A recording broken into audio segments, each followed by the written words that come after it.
BNS section 14 ఇది పాత IPC section 76 చట్టపరముగా అధికారము గలదని భావించి చేయు చర్యలు నేరములు కావు. సో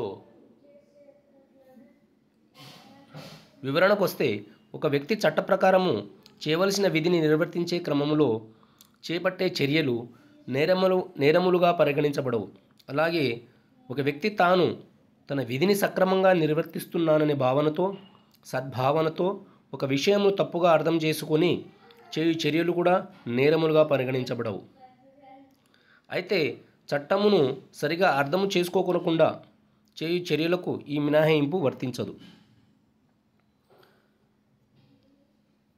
ఉదాహరణలు: ఏ అనే సైనికుడు తన ఉన్నతాధికారి ఆజ్ఞ ప్రకారము జనసమూహంపై కాల్పులు జరిపాడు. ఏ నేరము చేసినట్లు పరిగణించబడదు.